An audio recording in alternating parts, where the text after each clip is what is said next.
ಈಗ ನಾನು ನನ್ನ ಮೇಲೆ ಮಾಡಿರ್ತಕ್ಕಂಥ ಈ ಅಲಿಗೇಷನ್ಗೆ ಒಂದು ಕಂಪ್ಲೇಂಟ್ ಕೊಡೋಕೆ ಬಂದರೆ ಕಂಪ್ಲೇಂಟ್ ತಗೊಂತ ಇಲ್ಲ. ಇದು ನಮ್ಮ ರಾಜ್ಯದ ಕಾಂಗ್ರೆಸ್ ಸರ್ಕಾರ. ಕೋರ್ಟ್ ಮುಖಾಂತರವೇ ಹೋಗ್ಬೇಕಾ? ಪ್ರತಿಯೊಂದಕ್ಕೂ ನೀವು ನ್ಯಾಯಾಲಯಕ್ಕೆ ಹೋಗಿ ಅನ್ನೋದಾದ್ರೆ ಪ್ರಜಾಪ್ರಭುತ್ವ ಇಲ್ಲೇ ಪೊಲೀಸ್ ಸ್ಟೇಷನಲ್ಲಿ ಸತ್ತೋಗಿದೆಯಾ ಹೇಳಿ, ಹೋಗ್ತೀವಿ ಕೋರ್ಟ್ ಮುಖಾಂತರ. ಹೇಳ್ಬಿಡಿ ಅದನ್ನು.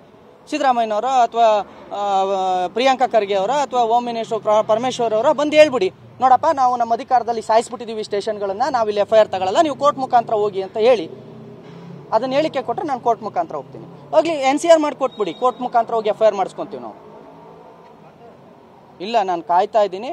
ನಾನು ಯಾವುದೇ ಕಾರಣಕ್ಕೂ ಸ್ಟೇಷನ್ನಿಂದ ಹೊರಗಡೆ ಹೋಗೋದಿಲ್ಲ. ನೀವು ನನ್ನ ಮತ್ತೊಂದು ಬೇಕಾದರೆ FIR ಹಾಕಿ ಒಳಗಾಗ್ತಿರೋ ಏನು ಮಾಡ್ತಿರೋ ನನಗೆ ಬಿಟ್ಟಿದ್ದು, ನನಗೆ ಗೊತ್ತಿಲ್ಲ. ಅದು ನನಗೆ ತೋಚದ್ದು. ನನ್ನ ಮೇಲೆ ಆಗಿರ್ತಕ್ಕಂಥ ಈ ಅಲಿಗೇಷನ್, ನನ್ನ ಭಯೋತ್ಪಾದಕ ಅಂತ ಕರಿತೀರಲ್ರಿ, ಭಯೋತ್ಪಾದಕ ತಂಡ ಅಂತ ಕರಿತೀರಿ. ಏನಿದೆ ನಿಮ್ಮ ಹತ್ರ? ನಾಚಿಕೆ ಆಗೋದಿಲ್ಲ VK ಪ್ರಸಾದ್ರೆ ಭಯೋತ್ಪಾದಕ ಅಂತ ಕರೆಯೋದಕ್ಕೆ? ಮತಾಂಧ್ರ ಅಂತ ಕರಿತೀರಾ? ಯಾರು ಮತಾಂಧ್ರು? DJ ಹಳ್ಳಿ KG ಹಳ್ಳಿಯಲ್ಲಿ ನಿಮ್ಮ ಬಾಂಧವರು ಅಣ್ಣ ತಮ್ಮಂದರು ಮಾಡಿದ್ರಲ್ಲ, ಅದು ಮತಾಂಧತ ಕೆಲಸ. ನಮ್ಮನ್ನು ನೀವು ಮತಾಂಧ್ರು ಅಂತ ಕರಿತೀರಾ?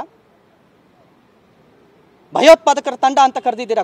ತೋರಿಸಿ ನನಗೆ, ಎಲ್ಲಿದೆ ಅದು ಭಯೋತ್ಪಾದಕರ ತಂಡ ಯಾವುದು ಅಂತ ತೋರಿಸಿ. ಆ ಸ್ಕ್ರೀನ್ಶಾಟ್ ತೊಗೊಂಡು ಬನ್ನಿ ನೇರವಾಗಿ ನಮ್ಮ ಮುಂದಕ್ಕೆ. ನಾನು ಯಾವುದೇ ಕಾರಣಕ್ಕೂ ಈ FIR ಆಗೋವರೆಗೂ ಹೋಗೋದಿಲ್ಲ, ಇಲ್ಲೇ ಕೂತ್ಕೊಳ್ತೀನಿ. ನೋಡೋಣ ಪ್ರಜಾಪ್ರಭುತ್ವ ಬದುಕಿದೆಯೋ ಅಥವಾ ಸತ್ತಿದೆಯೋ ಕಾಂಗ್ರೆಸ್ ಸರ್ಕಾರದ ಅಡಿಯಲ್ಲಿ ಅಂತ.